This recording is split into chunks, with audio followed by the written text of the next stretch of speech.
ये बात उस वक्त किसी ने नहीं देखी। किसी को अंदाजा नहीं कि आगे क्या होगा। एक शांत गांव के तालाब के किनारे एक बतख रहती थी, न तेज न शोर मचाने वाली। बाकी बतखें पानी में दौड़ती, खाना खोजती और गर्व से आवाज करती, लेकिन ये बतख हमेशा पीछे रहती। वो धीरे चलती, अक्सर रुकती और ज्यादा देखती थी, कम करती थी। बाकी पक्षियों ने उसे नाम दे दिया आलसी। जब भी तालाब में खाना गिरता, सब टूट पड़ते। इस बतख तक पहुंचने तक सब कुछ खत्म हो चुका होता। कोशिश ही क्यों करता है? तू हमेशा देर कर देता है। तू ऐसे कभी नहीं बच पाएगा। धीरे धीरे वो बतख नजरअंदाज कर दी गई। कोई इंतजार नहीं करता, कोई उसकी बात नहीं सुनता। लेकिन जो कोई नहीं जानता था, वो बतख आलसी नहीं थी, वो सावधान थी। बहुत पहले वो भी जल्दी करती थी, बिना सोचे डुबकी लगाती, बिना देखे आगे बढ़ती। एक दिन यही आदत उसकी जान ले सकती थी। पानी के नीचे छुपा जाल उसके पैर में फंस गया। वो बच गई, लेकिन डर हमेशा उसके साथ रहा। तब से वो पहले देखती, फिर चलती, लेकिन दुनिया धैर्य की इनाम नहीं देती। दिन बीतते गए, खाना कम होता गया। ज्यादा मजबूत बतखें ज्यादा खाती, कमजोर या सावधान बतखें भूखी सोती। एक शाम जैसे ही सूरज डूबा और तालाब सोने सा चमक उठा, बतख अकेले ही किनारे पर बैठी। पेट और दिल भारी थे।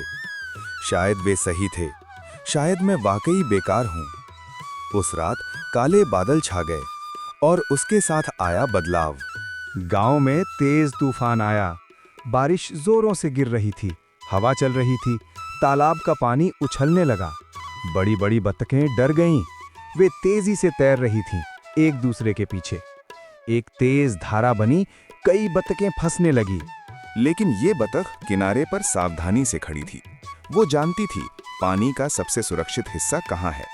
धीरे धीरे उसने दूसरों को इशारा किया, इधर आओ, किनारे के पास रहो।